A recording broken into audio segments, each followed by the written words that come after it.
Welcome back to another video guys. So ಇವತ್ತಿನ update ಏನಂದ್ರೆ Big Boss ಬಗ್ಗೆ. ಇನ್ನು 3 ಗಂಟೆಗಳಲ್ಲಿ ಗೊತ್ತಾಗುತ್ತೆ ಯಾರು ವಿನ್ನರ್ ಆಗಿದ್ದಾರೆ ಅಂತ. ಸೊ ನಿಮಗೆಲ್ಲ ಯಾರು ವಿನ್ನರ್ ಆಗ್ಬೇಕಂತ ಕಮೆಂಟ್ ಮಾಡಿ. ಸೊ ಈಗಾಗಲೇ ನಿನ್ನೆ ಎಪಿಸೋಡ್ ನಲ್ಲಿ ಭವ್ಯ ಗೌಡರು ಆಚೆ ಹೋಗಿದ್ದಾರೆ. ಸೊ 5th ಪೊಸಿಷನ್ ಅಲ್ಲಿ ನಮ್ಮ ಮಂಜು ಅವರು ಪಡೆದುಕೊಂಡಿದ್ದಾರಂತೆ ಗುರು.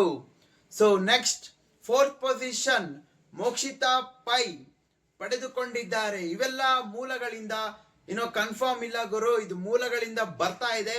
ಬಟ್ ಇದೇ ಟ್ರೆಂಡ್ ಒಳಗೆ ಹೋಗುತ್ತೆ, ಕನ್ಫರ್ಮ್ ಇದೇ ಟ್ರೆಂಡ್, ಚೇಂಜ್ ಆಗಲ್ಲ ಟ್ರೆಂಡ್. ಬಟ್ ಫಸ್ಟ್ ಪೊಸಿಷನ್ ಇಲ್ಲ ಸೆಕೆಂಡ್ ಪೊಸಿಷನ್ ಚೇಂಜ್ ಆಗ್ಬೋದು ಗುರು, ಆದ್ರೆ ಈ ಟ್ರೆಂಡ್ ಅಂತೂ ಫಾಲೋ ಆಗೇ ಆಗುತ್ತೆ. ಸೊ ನೆಕ್ಸ್ಟ್ 3rd ಒಳಗೆ ನಮ್ಮ ರಜತ್ ಇದ್ದಾರಂತೆ. ಫುಲ್ ಎಂಟರ್ಟೈನ್ಮೆಂಟ್ ಕೊಟ್ಟು ಚೆನ್ನಾಗಿ ಆಡಿದ್ದಾರೆ ನಮ್ಮ ರಜತ್ ಅವರು. ಏನ್ ಗುರು ನಿನ್ ಎಂಟರ್ಟೈನ್ಮೆಂಟ್, ಬಾಸು ಬಾಸು ಅನ್ಕೊಂಡು ನಮಗೆಲ್ಲ ನಗ್ಸಿ ಸಾಕ್ ಮಾಡ್ದೆ ಗುರು. Next first position second position ಯಾರಿಗ್ ಬಂದಿದೆ?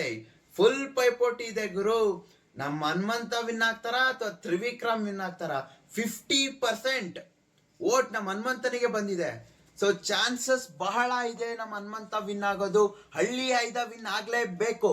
ಸೊ ಹಳ್ಳಿ 5ನೇ ವಿನ್ ಆಗೋದು. ಎಲ್ಲರೂ ಕಾಯ್ತಿದ್ದಾರೆ ನಮ್ಮ ಹಳ್ಳಿ 5 ವಿನ್ ಆಗಿ ಬರ್ಬೇಕಂತ. ಅವರೇ ವಿನ್ ಆಗೋದು, ನೋಡ್ತಾ ಇರಿ. ಹನುಮಂತನೇ ವಿನ್ನರ್. ಸೊ ಮತ್ತೆ ಬಿಗ್ ಬಾಸ್ ಇಂದ 3 ಸ್ಪರ್ಧಿಗಳು ಕಲರ್ಸ್ ಕನ್ನಡದಲ್ಲಿ ಶೋ ಬಾಯ್ಸ್ ವರ್ಸಸ್ ಗರ್ಲ್ಸ್, ಇದರಲ್ಲಿ 3 ಜನ ಹೋಗ್ತಿದ್ದಾರಂತೆ. ರಜತ್, ಹನುಮಂತ ಹಾಗೂ ಭವ್ಯ ಗೌಡ ಅವರು. ನಮ್ ರಜತ್ ಅಲ್ಲೂ ಎಂಟರ್ಟೈನ್ಮೆಂಟ್ ಕೊಡ್ತಾರೆ. ನಮ್ಮ ಹನುಮಂತ ನಮ್ಮ ಫೇವ್ರೆಟ್ ಕಂಟೆಸ್ಟೆಂಟ್, ಅವರು ಕೂಡ ಪಾರ್ಟಿಸಿಪೇಟ್ ಮಾಡ್ತಿದ್ದಾರಂತೆ. ಸೊ ನಾವಂತೂ ನೋಡ್ತೀವಿ, ನೀವು ನೋಡಿ.